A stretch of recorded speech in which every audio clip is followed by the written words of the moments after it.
मैया भोजन देती हैं? बोले बराबर देती हैं, जब चाहो जैसे चाहो। बोले विश्वास नहीं है कि मैया भोजन दे देंगे। अच्छा, कैसे नहीं देती? तुमने कुछ किया? हाँ, बोले मैंने किया। बोले अच्छा देखो, यदि मैया को भोजन कराना होगा तो मार मार के भोजन कराएगी,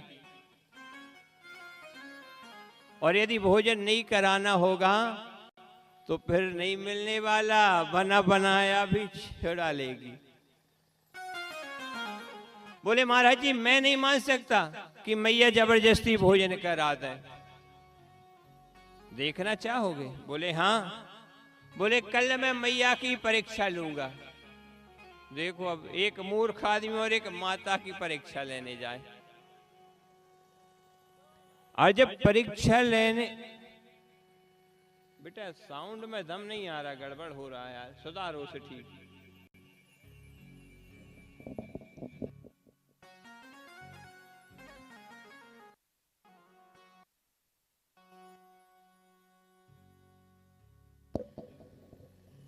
बोलिए नर्मदा मैया की।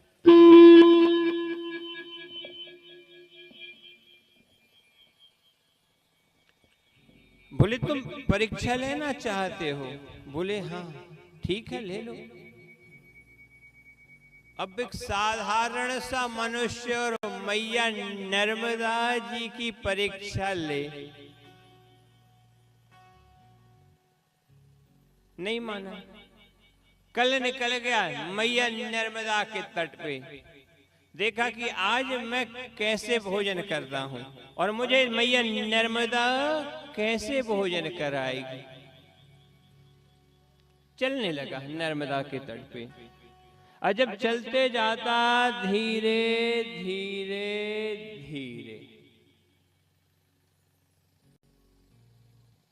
अब विचार किया कि भोजन कहाँ, अब तो जंगल में आ गए। जंगल में तो भोजन की व्यवस्था है ही नहीं, ना कोई संतों का स्थान है, ना यहाँ पे कुछ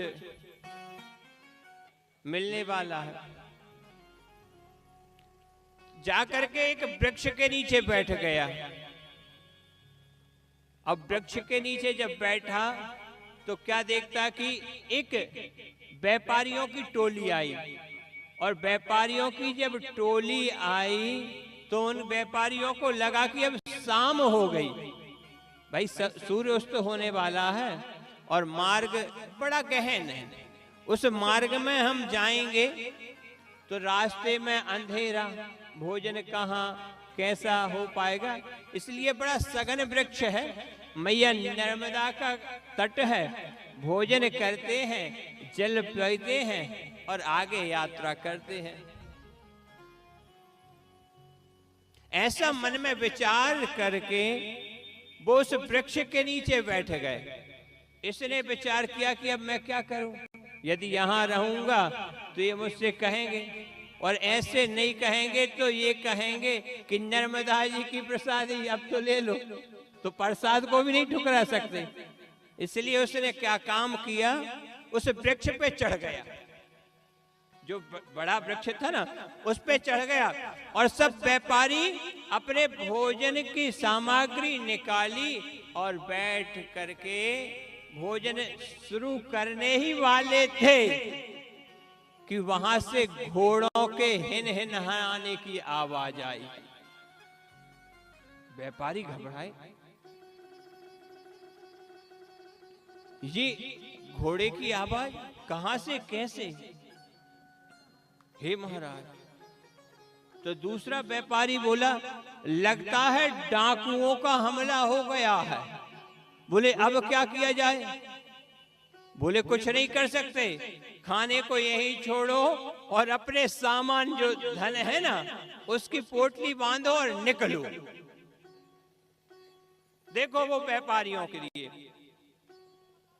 भोजन को वहीं छोड़ा और जितना धन माल बट्टा था सब बटोरा और अपने वाहन को लेकर निकल लिए।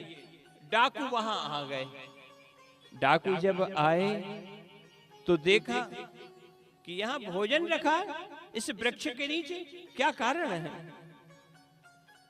तो दूसरा डाकू कहता, बोले सरदार भूख लगी है, देखो मिठाई इत्यादि नमकीन रखा है, पूरी पालें। एक डाकू बोला, रुको रुको, कहीं ऐसा तो नहीं किसी ने इसमें विष मिला दिया हो और पता हो कि हम आ रहे हो और वो खिला दे। बोले फिर क्या करें? बोले फिर एक काम करो, बोले पता करो यहाँ कोई आसपास है कि नहीं। जब आसपास पता किया तो कोई दिखाई नहीं दिया। डाकू बोला ऐसा नहीं हो सकता, यदि भोजन है तो भोजन वाला भी कहीं होगा। अब बेचारा वो डाल पे चढ़ा, डर रहा, घबरा, हे भगवान अब क्या होगा।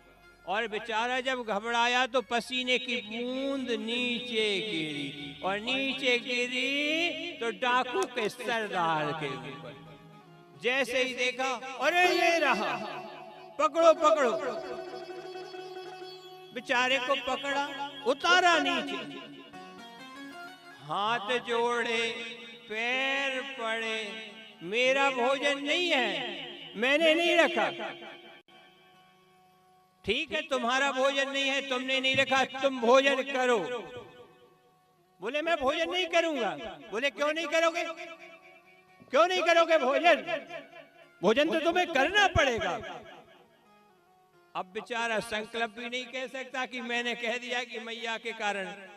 और डाकुओं को शक हो गया कि इसने इसमें जरूर विष या कुछ सामान मिलाया जिसके कारण से ये सब गड़बड़ हो रहा है। बोले यदि ये भोजन कर ले तो हमारे मन का शंका दूर हो जाएगी और हम भोजन प्रसादी कर लेंगे। उसे जबरदस्ती जिमाए, मिठाई खाओ, नहीं खा रहा। डाकू के सरदार ने एक खंडर लिया, खा रहा कि अब एक हंटर में बेचारा घबरा गया और सीधे से भोजन प्रसादी पा लिए। तो उस भक्त ने भोजन किया तो डाकू समझ गए, हाँ ये भोजन ठीक है, हम लोग भोजन कर सकते हैं। वो बेचारा शर्माते रात में डरते आया, गुरुदेव गुरुदेव मैं क्षमा चाहता। वास्तव में सत्य ये मैया नर्मदा की ही कृपा है। जो नर्मदा किस